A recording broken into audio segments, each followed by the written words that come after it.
two-way ANOVA or two-way analysis of variance. Last കേസിൽ നമ്മൾ one way ANOVA study ചെയ്തായിരുന്നു. ഏതെങ്കിലും ഒരു ഇൻഡിപെൻഡൻറ്റ് ഫാക്ടർ കൊണ്ട് നമ്മൾ സ്റ്റഡി ചെയ്യുന്ന സാമ്പിൾസിൽ മെയിൻലി ചേഞ്ച് ഉണ്ടോ ഇല്ലയോ സ്റ്റഡി ചെയ്യുന്നതായിരുന്നു വൺ വേ.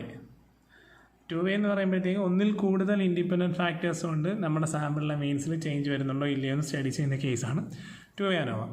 നിങ്ങൾ ടെക്സ്റ്റിൽ തന്നെ ഒരു കേസ് സ്റ്റഡി ഉണ്ട്. 3 varieties of crops A, B, C എന്ന് പറയുന്ന സിറ്റുവേഷൻ. അതിനകത്ത് 4 replication, 3 types ഓഫ് ക്രോപ്സ് ആണ്, ഡിഫറെൻറ്റ് ടൈപ്സ് ഓഫ് ക്രോപ്സും 4 replications ആണ്. ഇതിന് മെയിൻ സ്പെസിഫിക്കേഷൻ എന്ന് പറഞ്ഞു കഴിഞ്ഞാൽ നമ്മൾ ലാസ്റ്റ് ക്ലാസ്സിൽ പറഞ്ഞായിരുന്നു. ഞാൻ പറഞ്ഞു എപ്പോഴും നമ്മൾ സ്റ്റഡി ചെയ്യാൻ പോകുന്ന സാമ്പിൾ എന്ന് പറയുന്നത് എപ്പോഴും കോളത്തിലായിരിക്കണം. അതുകൊണ്ട് നിങ്ങൾക്ക് തരുന്ന കേസിൽ തന്നിരിക്കുന്ന ടേബിൾ എപ്പോഴും കറക്റ്റാണോ ചെക്ക് ചെയ്യണമെന്ന് പറഞ്ഞാൽ. ഈ ടു വേ ANOVA കേസിൽ അങ്ങനെ പ്രശ്നങ്ങളൊന്നുമില്ല. കാരണം റീസൺ എന്ന് പറഞ്ഞു കഴിഞ്ഞാൽ ഇവിടെ ഇൻഡിപെൻഡൻറ്റ് ഫാക്ടേഴ്സ് എന്ന് പറയുന്നത്, ഇവിടെ റോ എന്ന് പറയുന്നതും ഒരു ഇൻഡിപെൻഡൻറ്റ് ഫാക്ടറായിട്ട് കൺസിഡർ ചെയ്യും, കോളംസ് എന്ന് പറയുന്നതും ഇൻഡിപെൻഡൻറ്റ് ഫാക്ടറായിട്ട് കൺസിഡർ ചെയ്യും. അപ്പോൾ നിങ്ങൾ ഇനി ഒരു ക്വസ്റ്റ്യൻ കിട്ടിക്കഴിഞ്ഞാൽ നിങ്ങൾ റോയും കോളം കറക്റ്റാണോ കിടക്കുന്നതിന് കൺഫ്യൂഷനൊന്നും വേണ്ട. കാരണം നമ്മൾ ഇവിടെ A, B, C എന്ന് പറയുന്നത് ഒരു ഡിഫറെൻറ്റ് വെറൈറ്റീസ് ഓഫ് ക്രോപ്സ് ആണ്. 4 replication എന്ന് പറയാൻ 4 തരം ഡിഫറൻ്റ് ആയിട്ടുള്ള സിറ്റുവേഷൻസിലാണ് നമ്മൾ ഈ 3 varieties A, B, C എന്ന് പറയുന്ന ക്രോപ്സിൻ്റെ ഈൽഡിൽ വ്യത്യാസം ഉണ്ടോ ഇല്ലയോ നോക്കുക. അപ്പം ഈ വെറൈറ്റീസ് ഓഫ് സീഡ്സ് കൊണ്ടും ചേഞ്ച് വരുന്നുണ്ടോ, ഇനി അതല്ല ഇനി 4 replicationസിനായിട്ട് അതിനെ ട്രൈ ചെയ്ത് നോക്കിയിട്ടും അതുകൊണ്ട് ചേഞ്ച് വരുന്നുണ്ടോ, ഏതെങ്കിലും ഒരു ഇപ്പം വെറൈറ്റി ഓഫ് സീഡ് കൊണ്ട് ചേഞ്ച് വരാം, റെപ്ലിക്കേഷൻസും ഇതിലുള്ള ചേഞ്ചസും കൊണ്ടും ഈൽഡിനകത്ത് അല്ലെങ്കിൽ പ്രൊഡക്ടിവിറ്റിയിൽ ചേഞ്ച് വരും. അപ്പോൾ നമ്മൾ ചെക്ക് ചെയ്ത് നോക്കുകയാണ്. അപ്പോൾ ടു വേ ANOVA മെയിൻ കാര്യം എന്ന് പറഞ്ഞു കഴിഞ്ഞാൽ ഇവിടെ നമുക്ക് 2 ഫാക്ടറിന് സ്റ്റഡി ചെയ്യുന്നതുകൊണ്ട് ഇവിടെ നമ്മൾ 2 ടെസ്റ്റുകൾ എന്ന രീതിയിലാണ് പ്രോബ്ലം പോകുന്നത്. 2 ടെസ്റ്റുകൾ എന്ന രീതി. അപ്പോൾ ആലോചിക്കണം, നമ്മൾ ഇത്രയും നാളും പഠിച്ചിട്ടുള്ള 1 ടെസ്റ്റ്, ഒരു സിംഗിൾ ടെസ്റ്റ് എന്ന രീതി, ഏതെങ്കിലും ഒരു ടെസ്റ്റ് നമ്മളിപ്പോൾ F ടെസ്റ്റ് ആണെങ്കിൽ chi² അല്ലെങ്കിൽ T ടെസ്റ്റ്, ഏത് കേസാണ് നമ്മൾ ഒരു ടെസ്റ്റാണ് സ്റ്റഡി ചെയ്യുന്നത്. അപ്പോൾ ആ ടെസ്റ്റിലേക്ക് ഒരു ഹൈപ്പോത്തിസ്, ഒരു നൾ ഹൈപ്പോത്തിസ്, ഒരു ഓൾട്ടർനേറ്റ് ഹൈപ്പോത്തിസ് ആണ് സെറ്റ് ചെയ്യുന്നത്. പക്ഷേ ടു വേ ANOVA എന്ന് വരുന്ന കേസിലാണെങ്കിൽ നിങ്ങളവിടെ ഫസ്റ്റ് ഈ റോയ്ക്കാണെങ്കിൽ അതിനൊരു നൾ ഹൈപ്പോത്തിസും ഓൾട്ടർനേറ്റ് ഹൈപ്പോത്തിസും കൺസെപ്റ്റ് ചെയ്യണം. കോളത്തിനുള്ള ബേസ് ചെയ്തുള്ള വേരിയബിൾ അതിനും നൾ ഹൈപ്പോത്തിസും ഓൾട്ടർനേറ്റ് ഹൈപ്പോത്തിസും, കാരണം ഇവിടെ 2 ടെസ്റ്റുകൾ വരുന്നതാണ്. അങ്ങനെ കൂടി ശ്രദ്ധിക്കണം. ഇനി സ്റ്റെപ്സൊക്കെ ഓൾമോസ്റ്റ് വൺ വേയും ടു വേയും സെയിം ആണെങ്കിലും വൺ വേയിൽ നമ്മൾ ഏതെങ്കിലും ഒരു ഫാക്ടർ കൊണ്ടേ സ്റ്റഡി ചെയ്യുന്നുള്ളൂ. എന്ന് വെച്ചാൽ കോളത്തിലാണ് ആ ഒരൊറ്റ ഫാക്ടർ. അതുകൊണ്ടാണ് നമ്മൾ കോളം ബേസ് ചെയ്ത് ഇമ്പോർട്ടൻസ് കൊടുത്തത്. ഇവിടെ കോളവും ഇമ്പോർട്ടൻസ് ആണ്, റോയും ഇമ്പോർട്ടൻ്റ് ആണ്. അപ്പോൾ ഒരു എക്സ്ട്രാ കുറച്ച് സ്റ്റെപ്സ് വരുന്നേ ഉള്ളൂ. ബാക്കിയെല്ലാം ഓൾമോസ്റ്റ് സിമിലറാണ്. ഫസ്റ്റ് സ്റ്റെപ്പ് നമ്മൾ T, ഇത് നമ്മൾ ലാസ്റ്റ് കേസിൽ ഡിസ്കസ് ചെയ്യാം. T എന്ന് പറയുന്നത് സം ഓഫ് ഓൾ സെൽസ്, എല്ലാ സെൽസിൻ്റെയും സം എടുത്ത് നോക്കും. പിന്നെ ഒരു കാര്യമാണ്, ഇത് ടോട്ടലാണ്. ഈ കോളം, ലാസ്റ്റ് റോയും ടോട്ടൽസാണ്. അത് നിങ്ങൾ എല്ലാ കേസിലും കൺസിഡർ ചെയ്ത് നിങ്ങൾ ബാക്കി സെൽസിനാണ് ഇമ്പോർട്ടൻസ് കൊടുക്കേണ്ടത്. എല്ലാ സെല്ലിൻ്റെ സം എഴുതുന്നതാണ് T എന്ന് പറയുന്നത്. നെക്സ്റ്റ് എന്ന് പറഞ്ഞാൽ കറക്ഷൻ ഫാക്ടർ. നമ്മൾ ലാസ്റ്റ് ക്ലാസ് ഡിസ്കസ് ചെയ്തേ കറക്ഷൻ ഫാക്ടർ എന്ന് പറയാം T² divided by N. T² എന്ന് പറയുന്നത് 84 ഡിവൈഡഡ് ബൈ 12 എന്ന് പറയുന്നത് ടോട്ടൽ നമ്പർ ഓഫ് സെൽസ് ആണ്. സെൽസ് ഈ ടോട്ടൽ എന്ന് എഴുതിയേക്കുന്ന ഇത് കണക്കാക്കരുത്, ബാക്കിയുള്ള സെൽസാണ്. നെക്സ്റ്റ് പറഞ്ഞാൽ SST, sum of the squares of total variance ആണ്. അതാണ് sum of the squares of all observation minus CF. അത് നമ്മൾ വൺ വേയിൽ ചെയ്ത അതേ സ്റ്റെപ്പ് തന്നെയാണ്. ഓരോ ഇൻഡിവിജ്വൽ സെല്ലിൻ്റെയും സ്ക്വയർ എടുത്തിട്ട് അതിൽ നിന്നും CF എന്ന് പറയുന്നത് നമ്മൾ തൊട്ട് മേളിൽ ചെയ്തിട്ടുണ്ട്, കറക്ഷൻ ഫാക്ടർ കുറയ്ക്കാം. അത് കഴിഞ്ഞ് SSC എന്ന് പറയുന്നത് നമ്മൾ ബേസ് ചെയ്ത് കോളം ബേസ് ചെയ്ത് സ്റ്റഡി ചെയ്യുന്നത്. ലാസ്റ്റ് ക്ലാസ്സിൽ നമ്മൾ ചെയ്തതാണ് SSC, sum of the squares between samples ആണ്. അതിന് ഇതില്ല ലാസ്റ്റ് ക്ലാസ്സിൽ ചെയ്തതാണ്. ഈ സിഗ്മ x1 സ്ക്വയർ എന്ന് പറഞ്ഞു കഴിഞ്ഞാൽ ഈ കോളത്തിൻ്റെ ടോട്ടലിൻ്റെ സ്ക്വയർ 21 സ്ക്വയർ, സെക്കൻഡ് കോളത്തിൻ്റെ total square divided by N1 എന്ന് ഉദ്ദേശിക്കുന്ന ആ കോളത്തിലെ നമ്പർ ഓഫ് ഐറ്റംസ് 1, 2, 3. ഈ സ്റ്റെപ്പാണ് ഇത്തവണ അഡീഷണൽ വരുന്നത്. കഴിഞ്ഞാണ് നമ്മൾ SSC ചെയ്ത് കഴിഞ്ഞ് പിന്നെ SSEയിലോട്ട് പോകുമായിരുന്നു. പക്ഷേ ഇവിടെ SSR ഉണ്ട്. R എന്ന് പറഞ്ഞാൽ sum of the squares between rows ആണ്. ഇത് കോളത്തിലുള്ള സ്റ്റഡിയാണ്, ഇത് റോയിലുള്ള സ്റ്റഡിയാണ്. കോളത്തിൽ നിങ്ങൾ എന്താണോ ചെയ്തത് അതേപോലെ തന്നെ ചെയ്യുന്നൊരു സ്റ്റെപ്പാണ് റോ. നിങ്ങളുടെ ടെക്സ്റ്റിൽ ഈ ഇക്വേഷൻ എന്ന് പറയുന്നത് അത് വലിയ സ്പെസിഫിക് ഇമ്പോർട്ടൻസ് ഒന്നുമില്ല. അവർ ടെക്സ്റ്റിൽ ഉപയോഗിക്കുന്ന സെയിം ഈ ഇക്വേഷൻ തന്നെയാണ് ഇവിടെ ഉപയോഗിക്കുന്നത്. അതിൻ്റെ കൺസെപ്റ്റ് മനസ്സിലാക്കിയാൽ മതി. ഇപ്പം മനസ്സിലാക്കാൻ വേണ്ടി ഞാൻ ജസ്റ്റ് ഒരു ഐഡൻറ്റിഫൈ ചെയ്യാൻ വേണ്ടി Yയും M യൂസ് ചെയ്യുന്നേ ഉള്ളൂ. ഞങ്ങളുടെ ടെക്സ്റ്റിൽ Xും Nഉം തന്നെയാണ് യൂസ് ചെയ്യുന്നത്. കൺഫ്യൂഷൻ വരാതിരിക്കാൻ വേണ്ടിയാണ് Yയും M യൂസ് ചെയ്യുന്നത്. ഇനി sigma y² divide by M1 ഉദ്ദേശിക്കുന്നത് ഫസ്റ്റ് റോയുടെ ടോട്ടലിൻ്റെ സ്ക്വയർ.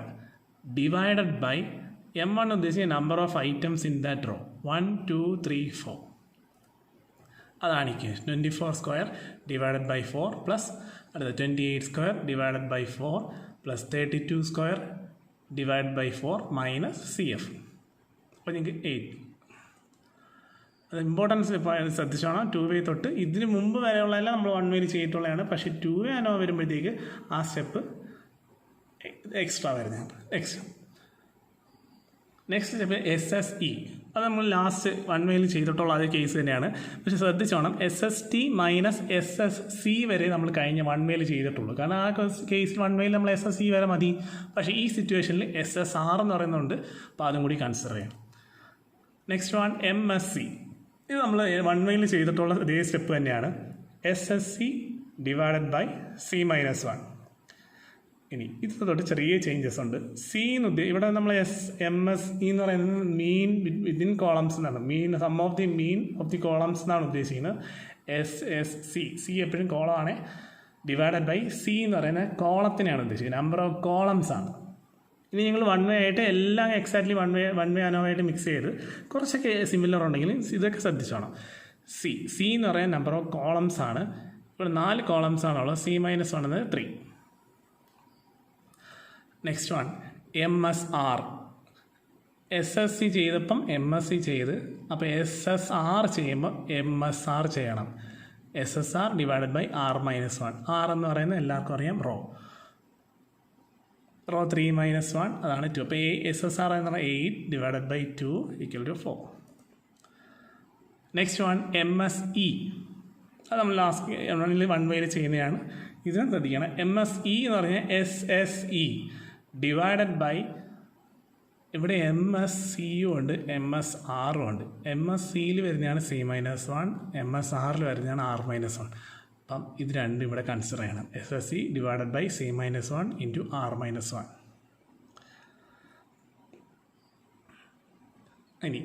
ഇനിയാണ് ശ്രദ്ധിക്കുന്നത്. ഞാൻ പറഞ്ഞു നമ്മൾ ഈ 2 വേ ANOVAയിൽ 2 ഇൻഡിപെൻഡൻറ്റ് ഫാക്ടേഴ്സ് കൊണ്ട് ഉണ്ടാകുന്ന ചേഞ്ച് നമ്മൾ സ്റ്റഡി ചെയ്യുന്നുണ്ട്.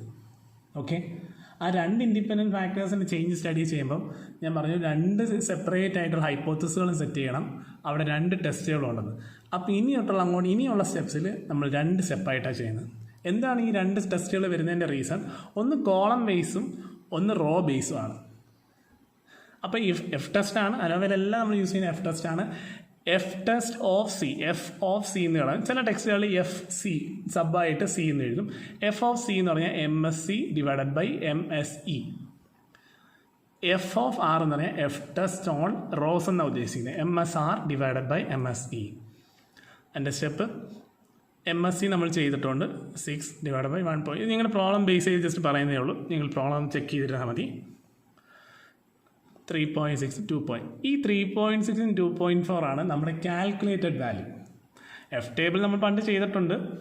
F ടേബിൾ അനുസരിച്ച് നമുക്ക് കാൽക്കുലേറ്റഡ് വാല്യൂ ഹൈപ്പോത്തസിസ് അതെല്ലാ കേസിലും ഉള്ളതാണ്. നമ്മൾ കാൽക്കുലേറ്റഡ് വാല്യൂ ടേബിൾ വാല്യൂ ആയിട്ട് ചെക്ക് ചെയ്യണം. അപ്പോൾ നമ്മൾ ഇവിടുത്തെ 2 കാൽക്കുലേറ്റഡ് വാല്യൂ കിട്ടും.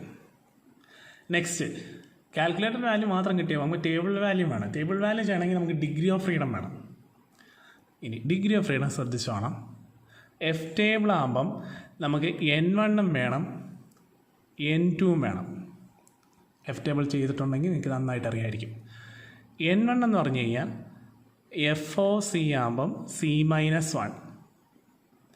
N2 എന്ന് പറഞ്ഞു കഴിഞ്ഞാൽ C-1 into R-1.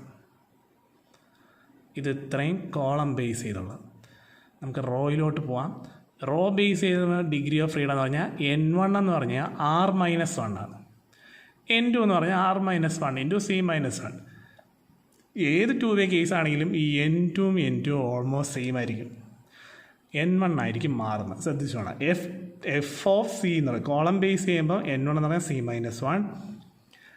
F of R ആകുമ്പോഴത്തേക്ക് N1 എന്ന് പറഞ്ഞാൽ R-1. അപ്പോൾ എൻ്റെ വാല്യൂസ് 4.76 5.14 ഒക്കെ ഒബ്വിയസ്ലി ഞങ്ങൾ ടെക്സ്റ്റിനകത്ത് നിങ്ങൾ ആ പ്രോബ്ലം കേസ് ചെയ്ത് നോക്കിയാൽ മതി. ബാക്കിയൊക്കെ ആസ് യൂഷ്വൽ നമ്മൾ calculated value table value check ചെയ്യുന്നു. അപ്പോൾ സ്മോൾ ആണെങ്കിൽ നമ്മൾ അക്സെപ്റ്റ് ചെയ്യും അല്ലെങ്കിൽ റിജക്റ്റ് ചെയ്യും. അതൊക്കെ നിങ്ങൾക്ക് കേസുകൾ അറിയാം. ലാസ്റ്റ് നിങ്ങൾ അതിൻ്റെ ഹൈപ്പോത്തിസ്. അപ്പോൾ 2 കേസ് ആകുമ്പോഴത്തേക്ക് 2 ടെസ്റ്റ് വരുന്നുണ്ട്, 2 ഇൻഡിവിജ്വൽ ആയിട്ടുള്ള ഹൈപ്പോത്തിസുകൾ വരും. ചിലപ്പോൾ ഈ കേസിൽ നമ്മൾ നല്ല ഹൈപ്പോത്തിസ് അക്സെപ്റ്റ് ചെയ്യുന്ന സിറ്റുവേഷൻസ് വരാം, അല്ലെങ്കിൽ ഈ കേസിൽ ഓൾട്ടർനേറ്റ് അക്സെപ്റ്റ് ചെയ്യുന്ന സിറ്റുവേഷൻ വരാം. എല്ലാ കേസിനും ഒരുപോലെ വരണമെന്നില്ല. അത് ഡിപ്പെൻഡ്സ് അപ്പോൺ ക്വസ്റ്റ്യൻ. നിങ്ങൾ ചെക്ക് ചെയ്യുക, ലാസ്റ്റ് സ്റ്റേറ്റ്മെൻറ്റ് എഴുതുക. ഇനി ലാസ്റ്റ് വൺ വേ അനോവയെല്ലാം പറയുന്ന ഒരു കേസാണ്. നമ്മൾ ഇത്രയും ചെയ്തു.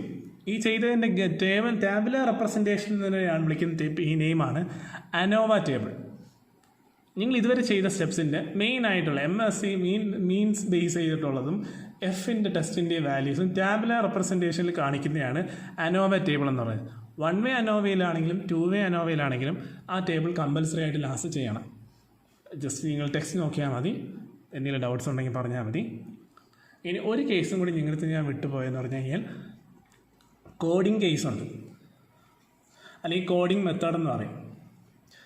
നമ്മൾ ഇതുവരെ ചെയ്തിട്ടുള്ള എല്ലാ പ്രോബ്ലത്തിലും ഇപ്പോൾ ഈ സെയിം കേസ് തന്നെ നോക്കും, ഈ ടേബിൾ തന്നെ നോക്കി. ഇവിടുത്തെ വാല്യൂസൊക്കെ നോക്കിയാൽ 6, 4, 6, 6, 10, 9 ചെയ്യാൻ ഭയങ്കര എളുപ്പമാണ്. ചില ക്വസ്റ്റ്യൻസിൽ എന്ന് പറഞ്ഞാൽ ഞങ്ങൾ ടെക്സ്റ്റിൽ തന്നെ ഉണ്ട്, കോഡിങ് മെത്തേഡ് എന്ന് പറഞ്ഞാൽ ഹെഡിനകത്ത് വരുന്നതാണ്. ഇതൊക്കെ 99, 100, 102, 100 എന്നൊക്കെ പറഞ്ഞ് വരുന്നുണ്ട്.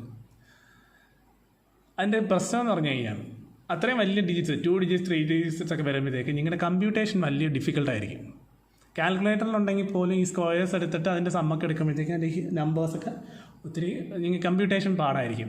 അപ്പോൾ കോഡിങ് മെത്തേഡ് എന്ന കേസ് എന്ന് പറഞ്ഞു കഴിഞ്ഞാൽ ഇപ്പോൾ ഒരു 2 to 3 ഡിജിറ്റ്സിന് അപ്പോൾ അതിന് എബോ ഒരു 20 ഒക്കെ എബോ നമ്പറൊക്കെ പോയി കഴിഞ്ഞാൽ കോഡിങ് മെത്തേഡ് യൂസ് ചെയ്യുന്നത് നല്ലതായിരിക്കും. ഏതെങ്കിലും ഒരു കോമൺ നമ്പർ നിങ്ങൾക്ക് ഇഷ്ടമുള്ളത് സെലക്ട് ചെയ്തിട്ട് ഓരോ ഇൻഡിവിജ്വൽ സെൽസ് ആ നമ്പറിൽ നിന്ന് ഡിഡക്റ്റ് ചെയ്യുമ്പം അല്ലെങ്കിൽ ലെസ് ചെയ്യുമ്പോഴത്തേക്ക് നിങ്ങൾക്ക് എന്ത് വേണമെങ്കിലും മെത്തേഡ്സ് യൂസ് ചെയ്യാം. ആഡിഷൻ യൂസ് ചെയ്യാം, സബ്ട്രാക്ഷൻ യൂസ് ചെയ്യാം, മൾട്ടിപ്ലിക്കേഷൻ, ഡിവിഷൻ, ഓട്ടോ മെത്തേഡ്സ് ഏത് വേണമെങ്കിലും യൂസ് ചെയ്യാം. ചെയ്ത് അത് മിനിമൈസ് ചെയ്ത് കൊണ്ടുവന്നിട്ട് ചെയ്യുന്നതിനാണ് കോഡിംഗ് മെത്തേഡ് എന്ന് പറയുന്നത്. നിങ്ങൾക്ക് ഓർമ്മയുണ്ടെങ്കിൽ എനിക്കറിയാം, ഒരു ഷോർട്ട് കട്ട് മെത്തേഡ് നമ്മൾ പണ്ട് സ്റ്റാറ്റിസ്റ്റിക്സിനകത്തും BNSലൊക്കെ പഠിച്ചിട്ടുള്ള ഷോർട്ട് കട്ട് മെത്തേഡ് ചെയ്യുമ്പോൾ നമ്മൾ ഡീവിയേഷൻ എടുക്കും. നമ്പേഴ്സിനെ ഷോർട്ട് ആക്കിയിട്ട് ചെയ്യാനുള്ള സൗകര്യത്തിന് ഡീവിയേഷൻ എടുക്കുന്ന അതേ കൺസെപ്റ്റ് തന്നെയാണ് കോഡിംഗ് മെത്തേഡിനകത്തുള്ളത്. ജസ്റ്റ് ചെക്ക് ചെയ്യുക. എന്തെങ്കിലും ഡൗട്ട്സ് ഉണ്ടെങ്കിൽ പറഞ്ഞാൽ മതി. Okay, thanks.